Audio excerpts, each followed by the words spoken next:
ہمیں پہنچا کر عمل کر کے دکھایا، اور قیامت تک کے لیے حضور پرنور صلی اللہ علیہ وسلم کی ذات بابرکات کو اللہ رب العالمین جل جلالہ عم نوالہ نے حضور پرنور صلی اللہ علیہ وسلم پر ایمان کو ہماری اور آپ کی سب کی نجات کا ذریعہ بتایا۔ ایمان حضور پرنور صلی اللہ علیہ وسلم پر ایمان لانے کا نام ہے۔ ایمان حضور پرنور صلی اللہ علیہ وسلم کی محبت اور حضور پرنور صلی اللہ علیہ وسلم کی غلامی اور حضور پرنور صلی اللہ علیہ وسلم کی ذات اقدس، آپ کی بارگاہ اقدس میں ادب، محبت اور عقیدت کا نام ایمان ہے۔ قرآن مجید و فرقان حمید اللہ رب العالمین جل جلالہ عم نوالہ کی مقدس کتاب ہے، اور یہ مقدس کتاب قیامت تک کے لیے روئے زمین کے انسانوں کی، مسلمانوں کی، پوری کائنات کی رہنمائی کرتی رہے گی، اور مقام مصطفیٰ صلی اللہ علیہ وسلم سے باخبر کرتی رہے گی۔ حضور پرنور سید العالمین محمد الرسول اللہ صلی اللہ تعالی علیہ وسلم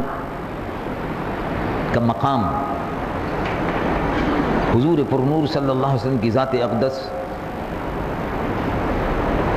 کسی قسم کا کوئی بھی مسلمان یہ تصور بھی نہیں کر سکتا کہ حضور پرنور صلی اللہ علیہ وسلم کی ذات اقدس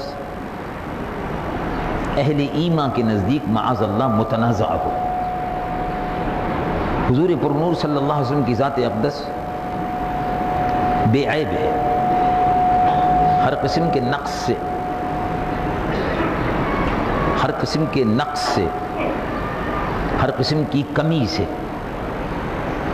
حضور پرنور صلی اللہ علیہ وسلم کی ذات اقدس جو ہے وہ بے نیاز ہے اور محفوظ ہے۔ کوئی بھی مسلمان اس بات کا تصور بھی نہیں کر سکتا کہ ذات اقدس حضور پرنور صلی اللہ علیہ وسلم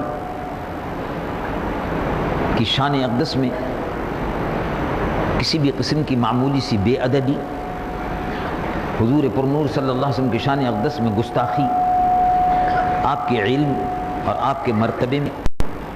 کسی قسم کی کمی کا تصور بھی کوئی مسلمان کر نہیں سکتا۔ ادنا سا شائبہ اگر حضور پرنور صلی اللہ علیہ وسلم کی ذات اقدس کے سلسلے میں ادنا سا شائبہ،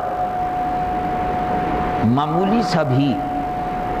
چھوٹا سا یہ تصور بھی ذہن میں اور حاشیہ خیال میں اگر آ جائے کہ اللہ کے محبوب صلی اللہ علیہ وسلم کی ذات اقدس میں، آپ کے حسن میں، آپ کے جمال میں، آپ کے حسن میں اور آپ کے کمال میں کسی قسم کی کوئی معاذ اللہ کمی ہے، تو یہ گستاخی بھی، یہ کفر ہے، اور ایمان جو ہے وہ باقی نہیں رہتا۔ یہ وہ مسائل ہیں کہ جن پر دور حاضر میں نہیں، پوری امت اسلامیہ 1450 سال سے صحابہ رضوان اللہ علیہم اجمعین، تابعین، تبع تابعین، اولیاء امت حضور صلی اللہ علیہ وسلم، علماء ملت حضور صلی اللہ علیہ وسلم، جن پر متفق چلے آ رہے ہیں، یعنی حضور پرنور صلی اللہ علیہ وسلم کی ذات اقدس ہر قسم کے شک و شبہ سے بالاتر ہے۔ حضور پرنور صلی اللہ علیہ وسلم کی ذات اقدس ہر قسم کے نقصان سے مبرہ ہے۔ حضور پرنور صلی اللہ علیہ وسلم کی ذات اقدس ہر قسم کے عیب سے، ہر قسم کے عیب سے، ہر قسم کے نقص سے پاک اور صاف ہے۔ اس سلسلے میں قرآن مجید و فرقان حمید سب سے پہلے ہمارے لیے سند ہے، اور اس کے بعد وہ احادیث مبارکہ ہیں جو اللہ کے برگزیدہ محبوب حضور پرنور سید العالمین محمد رسول اللہ صلی اللہ علیہ وسلم کے جلیل القدر اور عظیم المرتبت صحابہ رضوان اللہ علیہم اجمعین نے اور عظیم المرتبت صحابہ رضوان اللہ علیہم اجمعین نے وقتاً فوقتاً اپنے عقیدے کا اس سلسلے میں اظہار کیا۔ تبارک و تعالی جل جلالہ وعم نوالہ نے اپنے محبوب صلی اللہ علیہ وسلم کو ایک بلند منصب اور ایک بلند مقام پر فائز فرمایا ہے کہ جہاں کسی کی رسائی نہیں ہو سکتی۔ مثلا ایک چھوٹی سی مثال سے ذرا غور فرمائیے گا کہ وہ شخص کہ جو جہاز میں سفر کر رہا ہے، اب جہاز میں سفر کرنے والا جو شخص ہے اور جہاز جو ہے اس کا مقام بہت بلند ہے۔ کتنا بلند ہے؟ ہوائی جہاز میں جب بیٹھتے ہیں تو وہ اعلان کرتا ہے کہ 10,000 فٹ کی اس وقت ہم بلندی پر ہیں۔ معلوم ہوا کہ 10,000 فٹ بلند ہے۔ پھر اس کے بعد وہ اعلان ہوتا ہے اس وقت اب ہم جب لمبا سفر ہوتا ہے